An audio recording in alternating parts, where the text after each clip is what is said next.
Comedy, romance আর হররের মিশেলে আসছে বলিউডের নতুন ছবি থামা। ম্যাডক্স ফিল্মসের প্রযোজনায় ছবিটি পরিচালনা করেছে আদিত্য সারপোদ্দার। এতে প্রধান চরিত্রে অভিনয় করেছে আয়ুষ্মান খুরানা, রশ্মিকা মান্দানা, নওয়াজুদ্দিন সিদ্দিক এবং পরেশ রাওয়াল।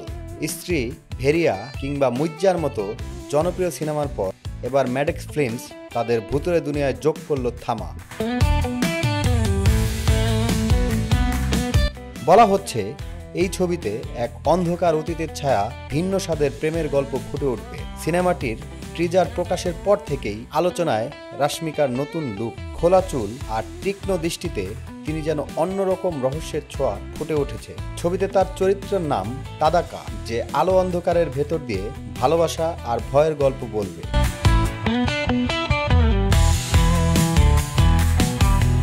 অন্যদিকে আয়ুষ্মান খুরানা থাকছেন আলোকের ভূমিকায়, যে মানুষের শেষ আশার প্রতীক। আলোকের প্রেমে পড়ে তাদাকা, তবে তাদের গল্পের মাঝেই হাজির হবে অন্ধকারের বাদশাহ ইয়াকশান, যার চরিত্রে আছে নওয়াজুদ্দিন সিদ্দিক। আর কৌতুক রসে ভরপুর পরেশ রাওয়াল ছবিতে আনবে বাড়তি মজা। জানা গেছে চলতি বছরের দীপাবলিতেই মুক্তি পেতে যাচ্ছে থামা।